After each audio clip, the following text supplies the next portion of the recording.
At the time of the Oslo Accords and the Second Intifada, the ALYN Hospital received Israeli children who had been seriously wounded by suicide bombings, and Palestinian children from Gaza, which had been shelled by the Israeli army in retaliation.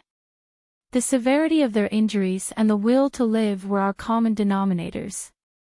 Most of the wounded remained paralyzed, burned, or connected to oxygen. Few of them ever walked again. The immensity of the shock at their injuries was an integral part of my adolescence. As part of the rehabilitation process, we swam together in the same pool, I in shattered bodies, children who had suffered life-threatening burns, had had limbs amputated, those who bore horrendous scars. The fact that my body was deformed did nothing to ease my coping with the horror. The rehabilitation, and the stubborn effort to heal, gave us a unique perspective.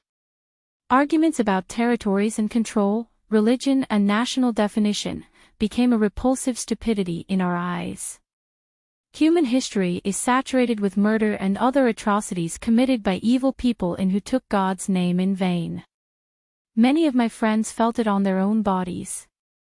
When my friends were struggling to heal and recuperate, none of us cared about nationalities. One's soul was cloaked in compassion and empathy. The fighting spirit, aggression, and the wish to kill the other, all disappeared from our daily hell.